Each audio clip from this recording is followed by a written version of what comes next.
What's up everybody and welcome back to Scaly Reviews. In today's video we're going to go over why the bucket is the best snake transport tool after capture that you can have out of all three of these options. But Scaly Reviews, we already did this video. Yep. And I started watching the video and I realized how bad it sucked, and that's why I don't blame anybody for not watching it. So in today's video I have the three examples we're going to go over, not just talk about them. We've got snake bags, a snake bagger, and a snake bucket. I guess I have one snake bag. So on the snake bag, let's go over the pros. The pros of the snake bag are they're very lightweight, very compact. You can throw them in your pocket. They don't take up any space. So they're really good for that reason. That's where the pros really stop. These have so many cons, and they are potentially dangerous every step of your snake capture process. Con number one, they're soft-sided, obviously. That's good when you want to carry them around, but it is very easy to get bitten through these bags if you're not paying attention. There's a couple of stories that I've heard of. One was a kid way back in the day had a snake in a bag. I think it was a modified pillowcase. He was carrying it on his back after he caught the rattlesnake. It brushed up against his back. He took a bite through the bag, and I believe that one actually ended fatally. Second one is from Mark O'Shea. Love Mark O'Shea. This isn't a dig on him, but we can always learn when mistakes are made. And he was on an island on one episode of his show, and they had caught a venomous snake, and they were on the boat. He was at a table. It was sitting there in the bag. He was making notes, and he absentmindedly moved the bag with his hand, took a bite through the bag. All it took was just one moment of not paying attention. And that is the biggest danger for these, even from a professional standpoint. I do not like that. Second con with these is they're a one-trick pony. You can catch snakes with them. That's about it. Can you catch lizards with them? Yeah, but it's not as effective. They can climb the bag. It's just more of a pain in the rear. You can't do anything with scorpions, or maybe you can carry stuff in it, but it is awkward. So these I generally don't like. And the last con is the capture method. This is why I said they're the most dangerous from the start of your capture to the end of it.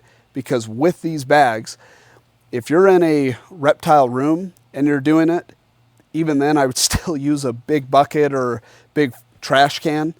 But you basically have to use a two-person method, and you generally use tubes or pinning the snake. And then you can get them into the bag with the person's help. Out in the field, I would never do that. There's just too much danger to your partner if using that method. Out in the field, you basically have to do a two-tool method for it to be effective. So you got to hold the bag open with the tongs and use the hook to get them into the bag. It's more of a pain. It's still more dangerous for you.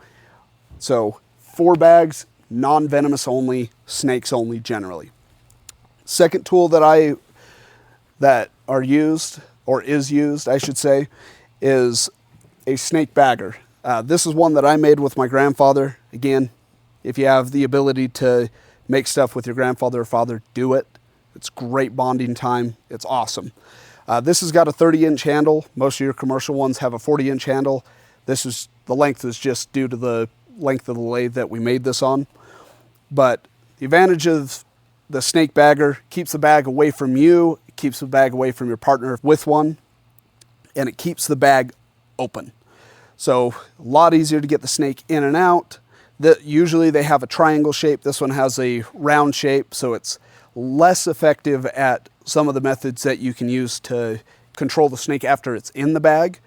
But again, some of the cons with this is, again, you're using a soft-sided bag. Most of these, the bag will come off, so you can detach it. So that's a pro and a con there. But again, it's a soft-sided bag, so you have the potential for a bite. In fact, most people, when they use a bagger, they get the snake into the bag and then they'll transfer the bag into a bucket for safe transport. So that is a method, but then you have a dual method. So a lot safer than a snake bag if you're traveling long distances and don't want the bulk of the bucket. I would highly suggest these. Tongs.com makes some fantastic ones. They actually have a value series that hopefully in the future I can go over and do a review on. But again, one trick pony, same as the bags. You're same thing. All you've done is just added a handle, so it's still a one trick pony. The bucket. This is the final one. This is the one that I recommend. It is the safest for newbies. It's the safest for experienced personnel. It's the safest for transport. One thing to note on any snake capture is the snake is going to do whatever it wants. So you're going to struggle with it no matter what here. Especially in a bucket, they can kind of become a jack-in-the-box. So the snake bag kind of prevents that, but I can see the snake when it's going to do that here. Another problem with these bags, especially even in a bagger, is once the snake goes down in, because of the flexibility, the snake can kind of follow that side and get most of the way up the bag at times, and you won't see it until he's about 3/4 of the way of the bag, and then you're like, oh crap. With a handle, obviously you can extend out, so that's okay. With the bucket's gonna be on the ground away from you, so still not too much of a problem. This, obviously the biggest advantage, hard. You're never gonna take a snake bite through that. I recommend a 90 mil bucket at all times. That's the thickness of the plastic. You can get 70s and probably get away with it, but for long-term durability, 90 mil. I also recommend a gamma lid. That's these screw-on lids that you can get from anywhere from Walmart to any of your grocery stores. That allows you to screw the lid on and the snake will never be able to get out. Obviously, where you drill your holes is critical for your air. Where I've drilled these, I don't particularly like that. I'm actually going to retire this lid here soon. But generally, I would go in between the little ribs here along the rim, do really small holes so you get proper airflow, but you'll never take a fang through there with that location. The other thing that I 100% say add is a handle. I've seen even snake removal experts in Arizona have these. It's not a knock on you guys, but they won't have a handle. They'll just use the X to screw it on. That's fine, but you're now limiting yourself to not being able to use your tools. So that's another advantage to this bucket. If I'm using tongs, I can get, this will be in a handling video as well, I can get the snake into the bucket and get that lid set on in a way that it contains the snake. Get it in, snake's contained. I can use my tools, but put the handle on the bucket. Because even if you're gonna put it on by hand, now I've got a little shield that protects me as I'm putting it on. Because it can be kind of a pain sometimes when you're like, oh crap, getting it lined up can be a pain. But once you get it on, you screw it on, you're done. So that is some of the biggest pros for this. Safety, I can put it in the car and I don't have to worry about it. If you're worried about that lid coming loose, you can cut a little hole and put a little like TSA lock, and then it'll, or drill a little hole, put that lock through and it'll lock into place. Then it won't rotate. I don't do that with mine because I generally get it tightened down pretty good and that's the end of it. Other pros, obviously I can carry anything in this. I can carry equipment. I'm not limited to the type of creature I'm catching. I love these because I'll take this out and I'll snake catch during the day. And if I'm in an area that has scorpions, I'll go scorpion catching at night and I can put them in here. I can catch lizards, I can catch centipedes, I can catch, heck, if I go fishing and I want to catch bait fish, I can use it for that if you have multiple hobbies like that, which most of us do. So the bucket is the most versatile piece of equipment you can get. Cons, obviously, it's bulky, it does take up room, it weighs a little bit. Has a bit of weight to it. Work out. Just do what you need to. For me, this is the best piece of equipment out of all three of these. I love using buckets. They are the safest.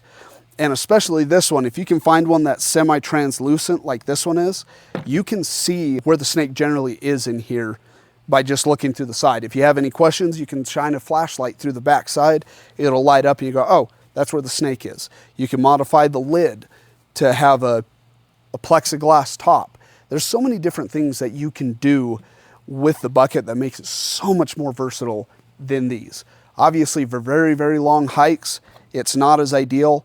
I personally just carry it anyways because that's just what I like. But that's the end of today's video. That's why the bucket is the greatest piece of snake catching and transporting equipment as far as that side of it goes. It is the safest. It's the best for newbies. It's the best for homeowners in Arizona and Texas and other areas where they get snakes on their property, and if they want to do it themselves, if you're not comfortable, call a professional to do it. But if you're semi-comfortable with it, this is going to be your best option, the easiest to get snakes into. Again, just know that the snakes are always going to do what they're going to want to do, so you're going to have to do a little bit of fighting, potentially. Sometimes they cooperate and sometimes they jack in the box. It is just what it is. But this is the most recommended piece of equipment for containing snakes. That's the end of today's video. I hope I'm not talking too fast. Please leave a comment in the comment section on what I can do better. It really helps me to grow the channel so I know what to do and what you guys want to see. And we'll see you guys in the next one. And remember, the most important thing with any snake catching, don't let the fleshy bits near the bitey end.